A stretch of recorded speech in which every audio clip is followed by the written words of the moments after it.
different. I'm Jeremy Greene of ESPN Radio and the Sportsocracy, and these are your DraftKings picks for tomorrow's the Open Championship. This is being played at Royal St. George's, so if you're not familiar with open golf, this is going to be a little bit of a surprise for you because there are no fucking trees. It's just played out in the middle of nowhere, and the rough is god-awful. Royal St. George's is a par 70 golf course. The most important thing on this course is who can hit long and straight.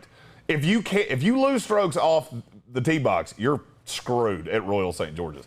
That's the reason I'm taking away guys like Dustin Johnson, Bryson DeChambeau. Anybody that tends to spray drives, not a guy I'm interested in. We'll take a look at my player pool for the DFS this week on DraftKings. I basically have a 10-player pool. Jon Rahm's going to be very chalky. He's the most expensive player on the slate. He's not a guy that I'm desperately trying to cram in my lineups because there are a lot of players in the 10,000 to 8,500 tier that I really like. And there are some value guys if you want to squeeze in Jon Rahm. If I had to pick 5 guys that could win this tournament, it would be Jon Rahm, Xander Schauffele, Viktor Hovland, Dustin Johnson, Jordan Spieth. If I had to pick 5 guys, and one of these 5 has to win it, those would be the 5 I would go with. At the same time, 3 of those guys are going to be pretty chalky this week. Jon Rahm is going to be one of the highest owned players on the slate because there is value in that 63 to 7,000 range that will allow you to get a guy like Jon Rahm into your lineup. Rahm will be chalk. Jordan Spieth will be chalk. Viktor Hovland will be chalk. Lee Westwood and Lucas Herbert, who we'll get to in just a little bit.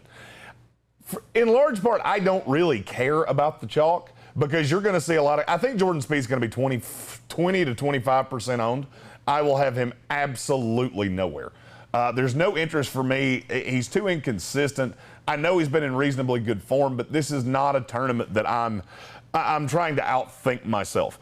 If you look back to, there was no Open last year, so it makes this stat a little bit difficult to roll with. 14 of the last 15 winners of the Open finished tied for 9th or better the year before. Well, if you look at the leaderboard from 2019, that opens up a little bit of value in guys like Ricky Fowler, who I'm going to talk about a lot later, and that's why people are so drunk on Lee Westwood. You shouldn't be. Stop with the Lee Westwood shit. He's 11 years old. This is not a course to be trying to find a guy like that. I think he'll be fine. There are other golfers in that same $7,500 price point that I'm much better with.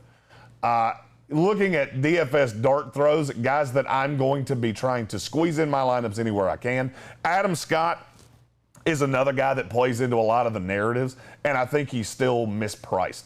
At 8,100, that's too low for a guy that, if the putter's working for him, he's going to be in contention. If it's not, he won't. I don't think he's a guy that's going to blow up your lineup, but at the same time, he's a guy that could finish in the top 10 and make you a lot of money. Harris English has been in tremendous form lately. That's going to be a guy that's very popular. Ryan Palmer, Lucas Herbert, and Sam Burns. They all 3 have the same narrative. They're mispriced. They're too damn cheap. I think all 3 make the cut. If you want to go stars and scrubs, that's a perfect lineup build with Palmer, Herbert, Burns, Jon Rahm, Xander Schauffele, and I'll go Viktor Hovland. You can get all of those guys in a lineup. I think they all make the cut, and that's going to be the most important thing for this tournament. Looking at my Millionaire Maker lineup, I did find a way to get in Jon Rahm. He is the star of my lineup. Viktor Hovland is actually my pick to win this tournament. He will be in every lineup that I do. He has been very successful in Europe. A lot of people will say this is his first Open. Nobody ever wins the Open their first time. I agree with you. This is a slightly different contest because you've got so many people that have pulled out. It's just a different scenario than it usually is. My pick to finish second in this tournament is Patrick Reed. It's a guy that's long off the tee. He's been in very good form lately. He didn't particularly play well at the Open, still finished in the top 25. A guy that didn't have the best, he wasn't in the best form that he could have been, and yet still finished well. I think he will finish well here at the Open at Royal St. George's. There you see Lucas Herbert and Sam Burns. That's my 2 cheapie guys. And Joaquin Niemann, a guy that's in the 7,700 range. and I think he could contend to be top 10 in this tournament. I have him in virtually every build that I have done, and I like him a lot as a guy that will be competitive for this tournament.